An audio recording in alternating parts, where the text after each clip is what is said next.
2010년 6월 3일, 디트로이트 선발 투수였던 아만도 갈랄라가 선수는 클리블랜드와 경기에서 9회 투아웃까지 단 한 명의 주자도 출루시키지 않았습니다.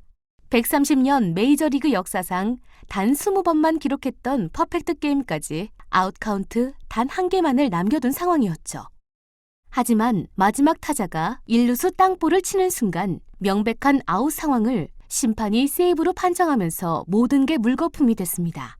그 경기 이후 비디오 판독 시스템을 도입해야 한다는 여론이 힘을 얻게 되었고 결국 기계로 인간의 능력을 보완하는 쉽지 않은 결정이 내려집니다. 그러나 비디오 판독 역시 완벽하지는 않습니다.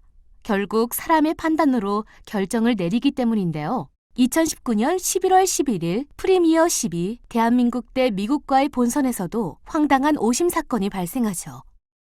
김하성 선수가 홈으로 향하던 순간 포수와 부딪히지만 포수는 태그조차 하지 못했고 김하성 선수는 홈플레이트에 손을 스쳤습니다. 다시 홈을 발로 밟기까지 했는데 일본인 심판은 아웃을 선언합니다. 곧바로 비디오 판독을 신청했지만 원심이 그대로 유지되면서 큰 논란거리가 되었습니다.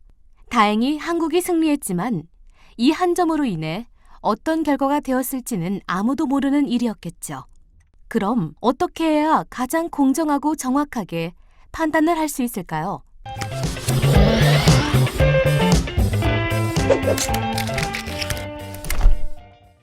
AI 지식센터에 오신 것을 환영합니다. 이야, 이거 방금 봤어요? 혹시? 심판이고 비디오 판독이고 이게 뭐냐고 진짜. 이거 진짜 눈이 어떻게 된 거 아니야? 아니면 심판이 뭔가 다른 꿍꿍가 있던 거지. 이래서 AI 심판이 있어야 되는 건가? 오, 형이 그런 생각을 하다니 의외인데? 야, 이런 건 솔직하게 사람만 믿기에는 너무 변수가 많잖아. 이게 무슨 페어플레이냐고 이게. 오심도 경기의 일부? 참, 이런 말은 진짜 어이없지. 여러분, 진정하시고 오늘도 퀴즈 미션을 통해 AI 심판에 대해 알아보는 시간을 갖겠습니다. 오, AI 심판. 오, 흥미진진하겠는데? 문제 좀 쉬운 걸로 주세요. 첫 번째 질문입니다. AI 판정 시스템은 두 개의 3차원 레이저 센서가 선수의 움직임을 기록한 뒤 이를 데이터베이스 자료와 비교하여 기술의 성공 여부 및 점수를 판단합니다. 이때 레이저 센서는 초당 몇 회를 쏠 수 있을까요? 1번 30만 회, 2번 50만 회, 3번 100만 회, 4번 200만 회. 레이저 센서, 데이터베이스 뭐라고요? 그니까 그 레이저를 초당 몇 회나 쏠 수 있냐고. 제일 많은 거로 하자. 200만 회. 그게 가능할까? 난 100만 회. 정답은 200만 회입니다. 아싸! 야, 너는 AI 능력을 그렇게 못 믿냐? 그 정도일 줄은 몰랐지. 이제 시작이거든? 그나저나 1초에 200만 회면은 와, 이거 진짜 대단한데? 네, 이 내용에 대해 전문가님의 견해를 들어보겠습니다.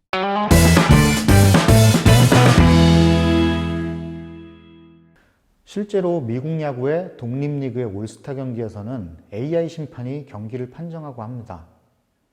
포수 뒤에 심판이 서 있는 건 똑같지만 심판의 역할은 다릅니다. 심판은 뒷주머니에 아이폰, 귀에는 무선 이어폰인 에어팟을 끼고 트랙맨 시스템으로 판정한 결과를 에어팟으로 전달받은 뒤 그대로 적용하는 역할만 하는 거죠. 로봇이나 기계가 사람을 보조하는 것이 아니라 그 반대인데요. 그동안 야구계가 갖고 있던 상식과는 완전히 상반되는 방식입니다. 스트라이크와 볼 판정 논란이 끊이지 않는 야구계에서는 오래전부터 로봇 심판 도입 시도가 있어 왔는데요. 독일의 스포츠 전문지 키커에 따르면 프로리그와 국제대회에서의 로봇 야구 심판 도입이 검토되고 있다고 합니다. 진작 이랬어야 됐어. 사람 눈이 완벽하지가 않잖아. 야구공이 얼마나 빠른데. 그럼 AI 심판은 사람이 하는 판정보다 좀 더 정확하겠지? 여기서 두 번째 문제 드리겠습니다. 미국 마이너 리그에서 사용된 로봇 심판은 인간 심판보다 몇 %나 더 정확하게 판정했을까요? 1번 50%, 2번 30%, 3번 25%, 4번 20%. AI의 능력을 믿으니까 나는 1번 50%. 아, 내가 이런 퍼센트지 약한데. 나는 3번 25%. 뭐야? 혹시 내가 좋아하는 3번 일부러 그냥 찍은 거야? 조용히 해라. 정답은 3번 25%입니다. 3번이 정말 정답이네? 아니 왜 그거밖에 안 되지? 넌 AI를 너무 몰라. 형 뭐 알아? 네, 2017년 미국 10여 개의 마이너리그에서는 로봇 심판, 엠페트론 1000이 사용되었는데요. 스트라이크 여부 판독에서 인간 심판보다 25%더 정확한 것으로 나타났다고 합니다. 다른 종목은 어떨까요? 2006년 세계 4대 메이저 대회인 US 오픈 테니스 비디오 판독 시스템인 호크아이가 처음 도입되었습니다. 초기에 호크아이는 심판 판정을 불복해 비디오 판독을 요청할 때만 사용되는 심판의 보조도구였지만 2018년 11월 이탈리아 넥스트젠 파이널 대회에서는 심판 10명 중 선심 9명을 아예 호크아이로 대체했습니다. 모든 공의 인아웃을 로봇 심판의 판단에 맡긴 것입니다. AI 심판만 있었어도 아까 그런 오심은 안 났을 텐데. 그러게 말이야. 근데 그럼 야구나 테니스 말고 또 이게 적용될 수 있는 종목이 또 있나? 안 될 게 뭐 있어. 심판 있는 종목은 다 가능하지. 오는 2020년 도쿄올림픽에서는 인공지능 시대를 실감하게 할 로봇 심판의 등장이 예고되고 있다고 합니다. 국제체조연맹은 체조용 인공지능 심판을 개발해 올림픽 대회에 투입한다는 계획을 발표했는데요. 국제체조연맹은 지난해 10월 캐나다 세계 기계체조 선수권 대회에서 비디오와 레이저, 각종 센서로 동작을 정확하게 판단하는 체조 로봇 시스템을 시연하기도 했습니다. 체조도? 근데 그게 가능한가? 이 예술 점수도 따로 매겨야 되잖아. 그러게. AI가 예술적 감각도 있는 건가?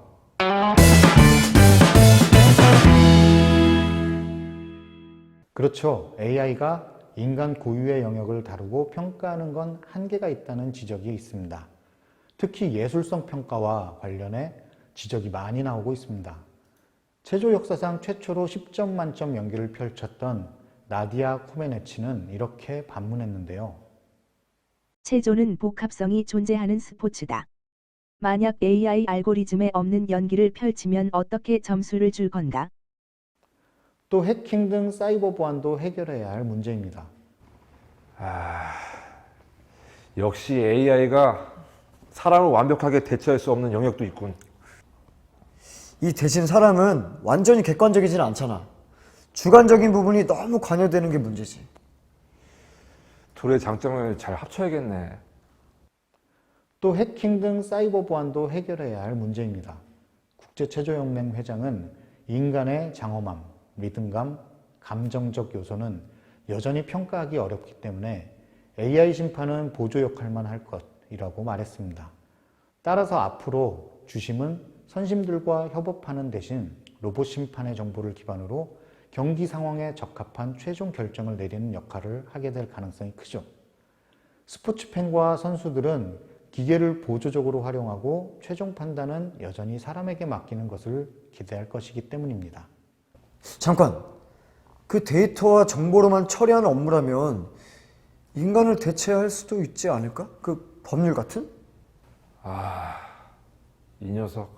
왜? 제법인데. 이러지 마, 소름 끼쳐.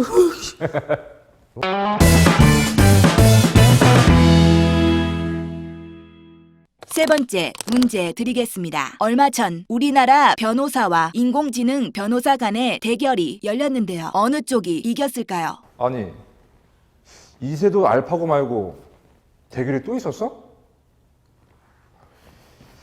인간적으로 이번엔 우리 인간이 이겨봅시다. 나는 인간 변호사. 에이, 당연히 인공지능이지. 정답을 공개하겠습니다.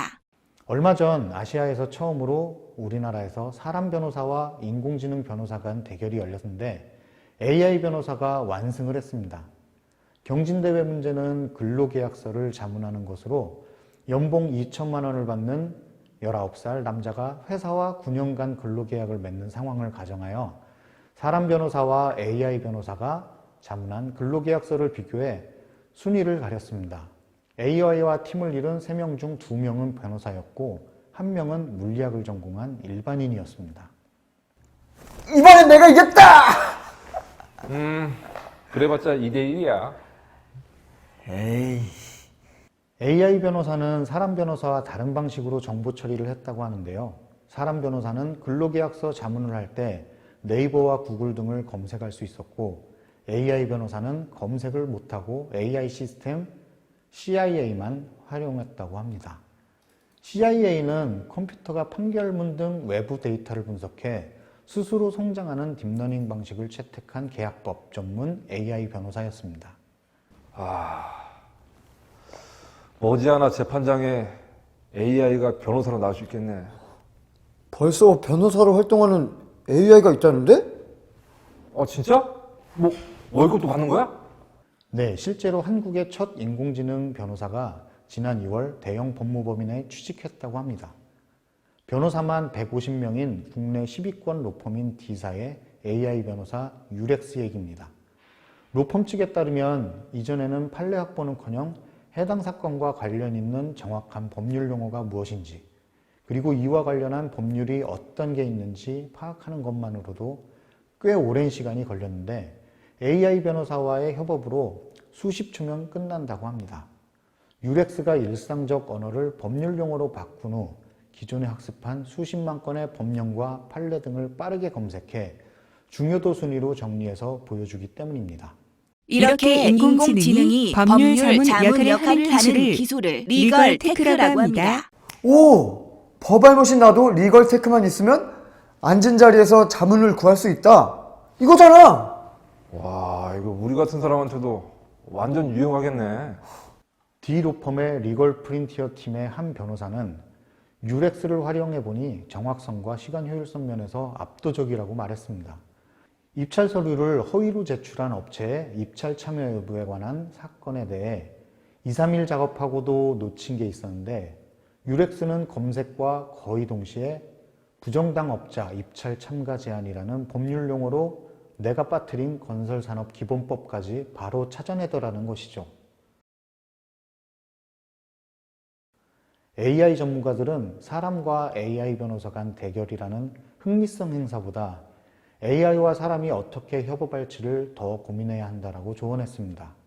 심판이나 변호사 같은 스포츠, 법률뿐만이 아니라 대부분의 다른 직무에서도 기계의 활용도가 높아지고 자동화가 이루어지겠지만 최종 판단은 인공지능이 아닌 인공지능을 잘 다룰 줄 아는 사람이 내릴 가능성이 높다는 것을 시사하는 점이죠. 협업 좋지, 형. 형, 우리도 협업할 때가 된 것 같아. 이제 싸우지 말고 좀 잘 좀 지내보자. 좋아. 그치만 그건 그거고 승부의 세계는 냉정한 거니까. 사만다 씨, 오늘 미션은 누가 성공한 거죠? 네, 오늘의 최종 스코어는 2대1로 대한님의 미션 성공입니다. 민국님은 아쉽게도 미션 실패네요. 좋아, 형. 내가 인정할게. 오, 웬일이냐? 네가 순순히 결과를 다 인정하고, 응? 이제 형한테 안 되는 거 알겠지? 그건 아니야. 아직 끝나지 않았다고. 좋아. 그럼 정정당당하게 끝까지 가보자. 여러분, 다시 만나요. I'll be back.